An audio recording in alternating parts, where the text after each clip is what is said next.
Assalamualaikum warahmatullahi wabarakatuh. Selamat pagi anak-anak kelas 4C. Hari ini, hari pertama kita mulai kegiatan belajar mengajar. Untuk yang pertama, kita akan belajar tema 1, subtema 1, tentang keberagaman budaya bangsaku, Mupel, ilmu pengetahuan alam.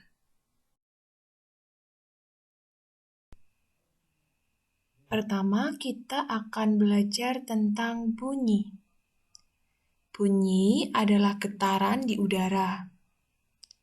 Bunyi dapat dihasilkan dari berbagai benda dan hampir semua makhluk hidup dapat menghasilkan suatu bunyi. Bunyi adalah gelombang yang berasal dari sumber bunyi, yaitu benda yang bergetar. Gelombang bunyi itu sendiri merupakan gelombang mekanik yang dapat merambat melalui medium. Gelombang bunyi adalah gelombang longitudinal. Bunyi merupakan salah satu bentuk energi yang ada di dunia. Dalam kehidupan sehari-hari, kita selalu mendengarkan beraneka ragam suara. Mulai dari suara musik, kicau burung, klakson, orang berbicara, dan lain sebagainya. Semua suara itu dapat kita dengar karena adanya sumber suara atau bunyi. Alat indera yang berfungsi sebagai alat untuk mendengar bunyi adalah telinga. Bunyi memberikan manfaat yang sangat banyak bagi kita. Dengan adanya bunyi, maka dunia tidak akan sepi. Selanjutnya, kita akan belajar tentang sumber energi bunyi. Sumber energi bunyi adalah semua benda yang ada di sekitar atau alat-alat yang ada di sekitar kita yang dapat menghasilkan bunyi.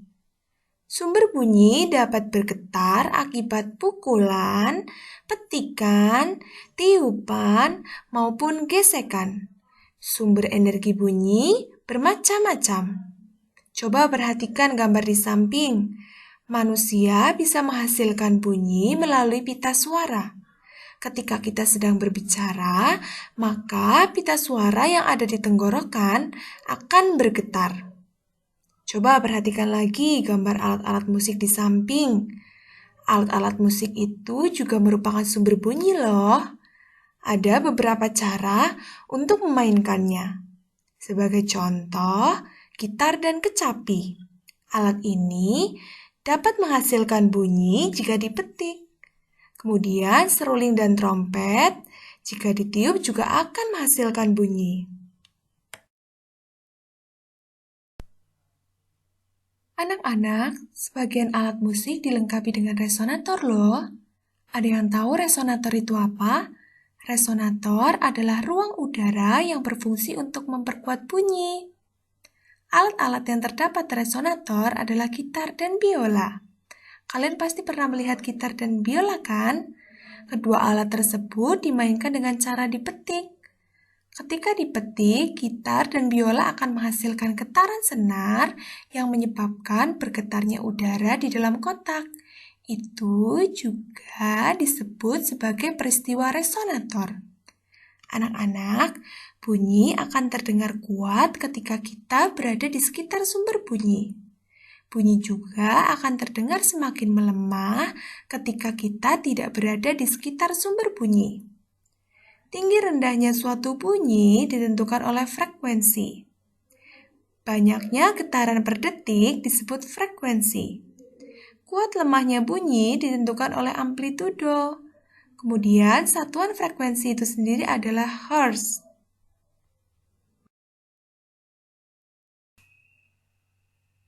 Berdasarkan kuat lemah atau frekuensinya, bunyi dibedakan menjadi 3 loh. Yang pertama yaitu infrasonik, yang kedua audiosonik, dan yang ketiga yaitu ultrasonik. Ada yang tahu infrasonik itu apa? Infrasonik adalah jenis bunyi yang sangat lemah. Jumlah getaran kurang dari 20 getaran per detik.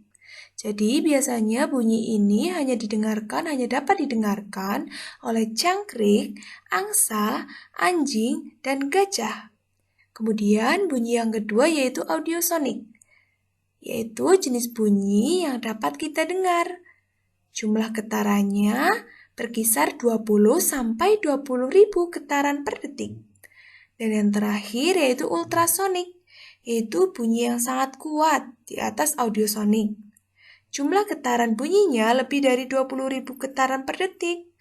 Hewan yang dapat menangkap bunyi ini adalah kelelawar dan lumba-lumba.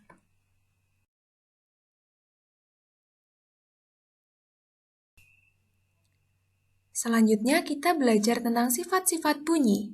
Sifat-sifat bunyi yang pertama yaitu bunyi dapat merambat melalui zat padat, zat cair, dan zat gas.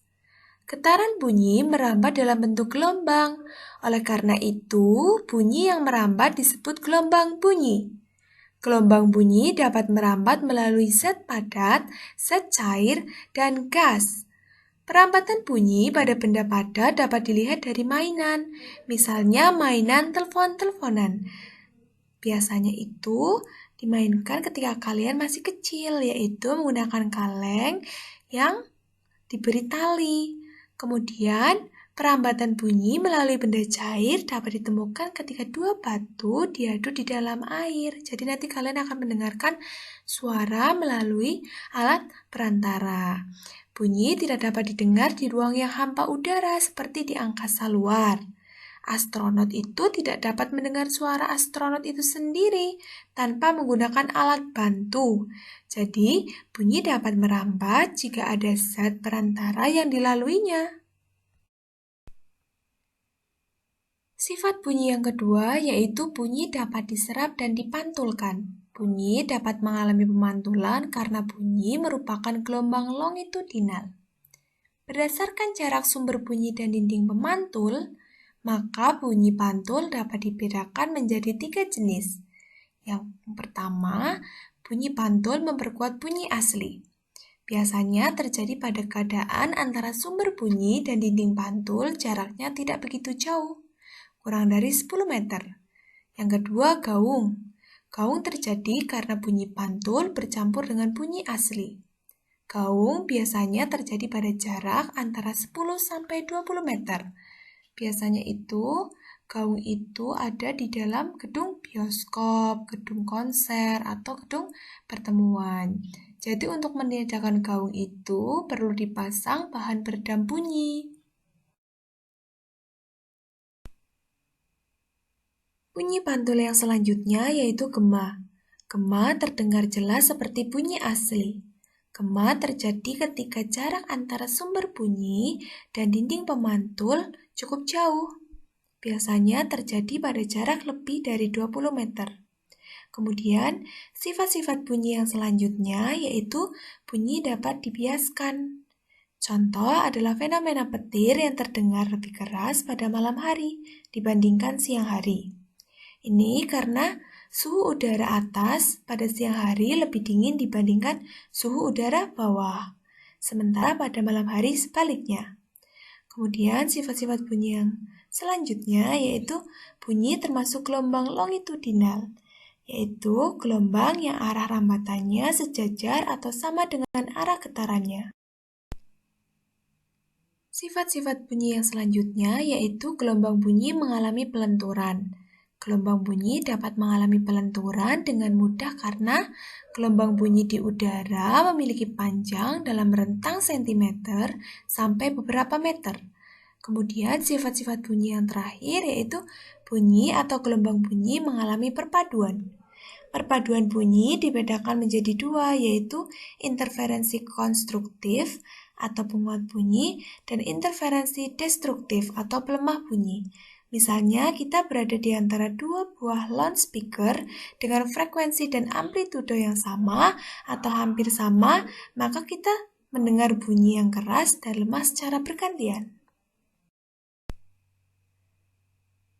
Setelah belajar tentang bunyi, kalian pasti tahu kan manfaat gelombang bunyi itu apa saja? Ayo, siapa yang tahu?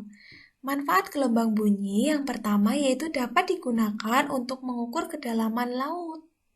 Yang digunakan adalah bunyi ultrasonik.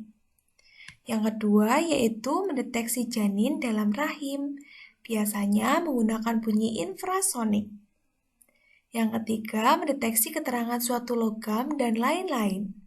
Dan yang terakhir, diciptakan speaker termasuk manfaat dari bunyi audiosonik.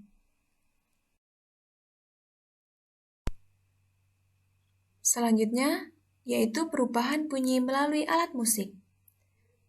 Perubahan keras pelannya alat musik dipengaruhi oleh getaran benda yang menghasilkan suara. Coba perhatikan nomor 1, alat musik tiup. Nada suara diatur dengan membuka dan menutup pada sisi alat musik. Perubahan keras pelannya suara disebabkan oleh kekuatan tiupan yang menyebabkan getaran udara.